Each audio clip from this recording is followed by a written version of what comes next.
Hello, good evening students. Today's transcription number back of 199 on the speed of 100 words per minute.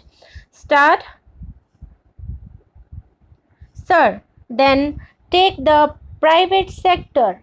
Increased targets have been set up in the second 5-year plan for this sector, and they have to fulfill those targets in the vital interests of the country, because the development in the private sector forms a vital part of the economy of the country as a whole.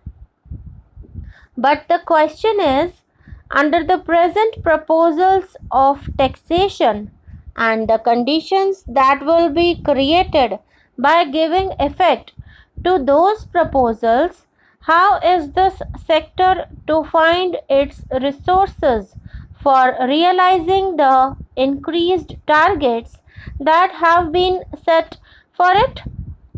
Everyone, the common man, the middle class person, and the upper class man, has to bear heavier burdens under the new taxation policy.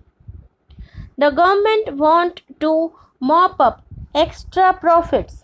They are increasing taxes on income, and they cut even into the corpus of the capital through such taxes as those on wealth and expenditure, thereby reducing the wealth already formed through the savings of the people.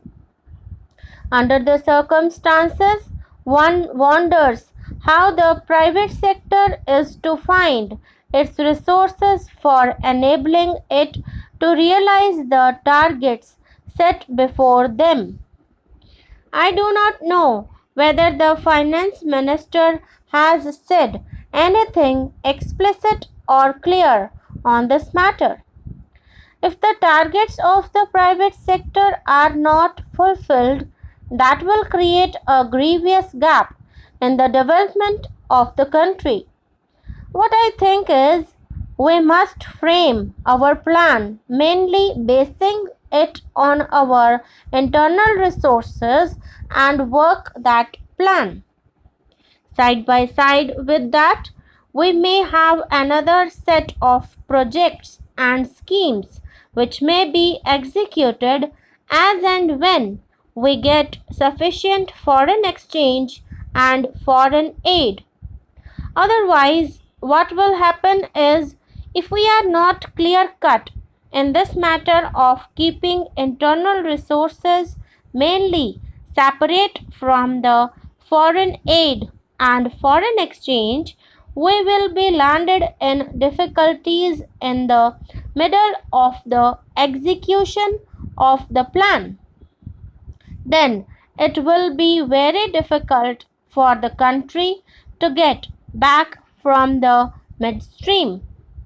Then, if we set about to find foreign aid and exchange, the position of the country will have to be compromised in many directions, and that is not good for the country.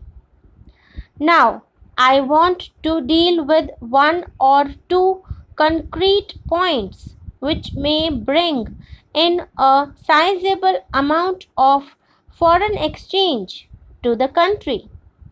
One point is with regard to the export of raw goat skins.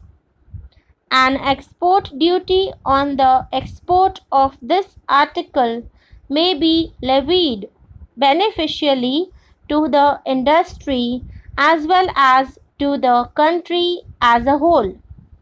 There was an export duty of about 15% on this article.